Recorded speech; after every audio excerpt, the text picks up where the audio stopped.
Hello everyone, कैसे हैं आप सब। चलिए आज का क्लास करने से पहले कुछ एक मोटिवेशनल लाइन दे देता हूँ आप लोगों को। एक मोटिवेशनल स्पीच लाइन, कुछ पंक्तियाँ कि क्यों डरे जिंदगी में, क्या होगा, हर वक्त ये क्यों सोचे कि कुछ बुरा हो, बढ़ते रहो मंजिल की तरफ, अरे कुछ नहीं होगा तो तजुर्बा हमेशा नया होगा। तो हमें काम करते रहना चाहिए। कोई भी काम करते हैं तो या तो हम जीतते हैं या सीखते हैं, हारना नहीं होता है, या तो जीतेंगे या सीखेंगे। चलिए आज का टॉपिक जो हम कवर करेंगे, ठीक है, जिसका जो टॉपिक है हमारा कांच की सिल्ली से प्रकाश का अपवर्तन, reflection through a glass slab. Glass slab क्या होता है बताया जा चुका है। फिर सिद्धांत में देखिए जो मेरे हाथ में दिखाई दे रहा है, ये ग्लास स्लैब है। ग्लास स्लैब से हम जो रे ऑफ लाइट डालते हैं तो वो कैसे जाती है, मैं दिखाता हूँ आपको। देखिए यहाँ पे डायग्राम ड्रॉ किया गया है। ये ए बी जो है आपतित किरण है, बी सी जो है, बी सी जो है अपवर्तित किरण है, और सी डी क्या है, निर्गत किरण है। ठीक है, इसमें होता क्या है देखिए, कुछ एक डायग्राम में दिखा दूँ मैं। डायग्राम जो है एक एक्सपेरिमेंट लेजर लाइट हमारे पास है। देखिए अगर हम यहाँ पे रे इंसिडेंट करते हैं, कोई भी रे इंसिडेंट करते हैं, देखिए इसका जो पाथ है नीचे की तरफ जो रेड दिख रहा है, तो क्या इसका लाइन एकदम सही है। देखिए मैंने कोने को लगाया इसको, जबकि ये यहाँ दिख रहा है। जाना चाहिए कहाँ से, ये ए भी जाना था इधर की तरफ, लेकिन हुआ क्या दिख रहा है कि इधर की तरफ सी। तो क्या होता है, इसके पाथ में डेविएशन होता है। ऐसा क्यों होता है जानते हैं। ए बी इंसिडेंट रे है यानी कि आपतित किरण है, और ये बी सी अपवर्तित सी डी इमर्जेंट यानी कि निर्गत किरण। ये जो एंगल बना है ये है नॉर्मल यानी अभिलंब और आपतित किरण के बीच के कोण क्या कहते हैं, आई। आई का मतलब क्या हो गया, आपतन कोण। ये है आर अपवर्तन कोण, ये आर और ये आर एकांतर कोण है, अल्टरनेट इंटीरियर एंगल जिसको कहते हैं। तो ये और ये सेम होंगे तो ये आर है, तो ये भी क्या होगा, आर है। क्यों होगा जी, ये लाइन और ये लाइन क्या है, पैरेलल है, समांतर है। ये जो कोण है, लास्ट कोण जो बना है ई, इसको कहते हैं इमर्जेंट एंगल यानी कि निर्गत कोण। तो अब बात करेंगे, ये हमारे पास जो माध्यम है, ये ऊपर है हवा जिसको कहेंगे विरल माध्यम, और ये है ग्लास यानी कांच, इसको कहेंगे सघन माध्यम। फिर से क्या आ जाएगा, इधर हवा आपके पास आ गया बाहर एयर। तो अगर प्रकाश का अपवर्तन ए से इस मीडियम से इस मीडियम होता है, हवा से किसमें होता है, कांच में। तो हवा से यानी कि हवा से कांच में प्रकाश के अपवर्तन के लिए, अपवर्तन के लिए आप जानते हैं स्नेल्स लॉ से, कौन सा लॉ, स्नेल्स लॉ, स्नेल का नियम। ए म्यू जी ग्लास का with respect to air equal to होगा साइन आई बटा साइन आर। यहाँ पे साइन आई बटा साइन आर। अब फिर क्या हो रहा है जी, प्रकाश की किरण ग्लास से कांच से किस में जा रही है, हवा में जा रही है। तो फिर कहेंगे कांच से हवा में प्रकाश के अपवर्तन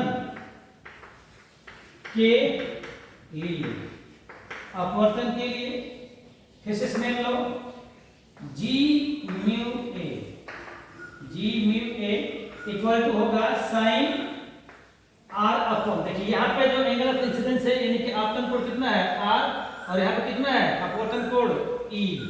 ठीक है, तो साइन ई, इक्वेशन नंबर 1, ये 1 हो गया, ये क्या हो गया 2। तो A mu G into G mu A equal to क्या होगा, साइन आई बटा साइन आर। इसको मल्टीप्लाई कर रहा हूं तो साइन आई बटा साइन आर गुना साइन आर बटा साइन ई। चलिए साइन आर से साइन आर कैंसिल, ये 1/2 into 2/1 क्या होता है? 1 होता है, प्रिंसिपल ऑफ रिलेशनशिप बताया गया है। तो a/g और g/u का प्रोडक्ट क्या होगा? 1 होगा।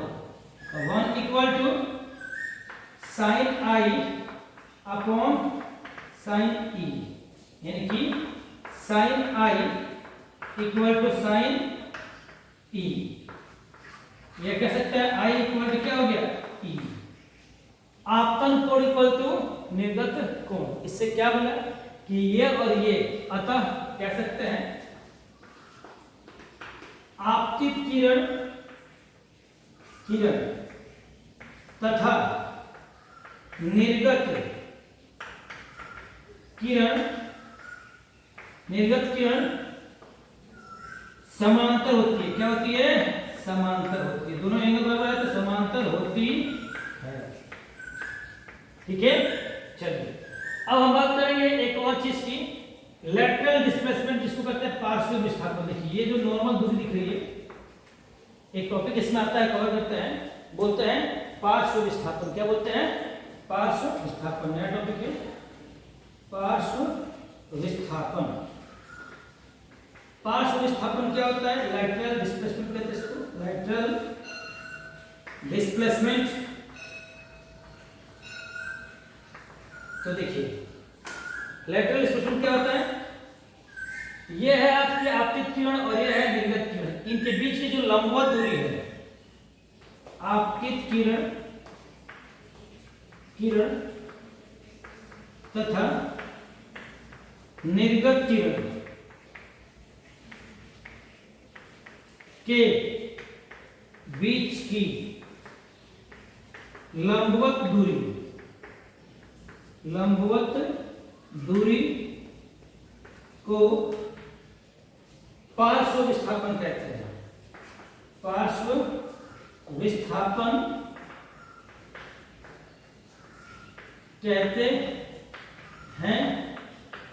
इसे डी द्वारा सूचित किया जाता है। ठीक है, ये जो दूरी थे, यहां से भी वही दूरी है और यहां से भी वही दूरी है, यहां से भी वही दूरी है, हर जगह क्या है तुम्हारा डी वही भैया। तो चलो इस टॉपिक में हमने क्या क्या कवर किया, क्या क्या समझा कि जब कोई प्रकाश की किरण ग्लास स्लैब से जाती है तो उसमें आपतित किरण और निर्गत किरण दोनों क्या होती है? समांतर होती है। आपतन कोण निर्गत कोण के क्या होता है? बराबर होता है। और आपतित किरण और निर्गत किरण के बीच के परपेंडिकुलर डिस्टेंस यानी कि लंबवत दूरी को क्या कहते हैं? लैटरल डिस्प्लेसमेंट, पार्श्व विस्थापन कहते हैं। ठीक है, ये एक सिंपल जानकारी हो गई कांच के सिल्ली से ग्लास स्लैब से अपर तक। अब मैं इसका एक्सपेरिमेंट दिखाऊंगा नेक्स्ट वीडियो में। एक्सपेरिमेंट में क्या होता है, या तो हम लेजर लाइट का यूज करके कर सकते हैं या ड्राइंग पिन का यूज करके दिखा सकते हैं कि ये कैसे होता है, ये रे कैसे बनती है।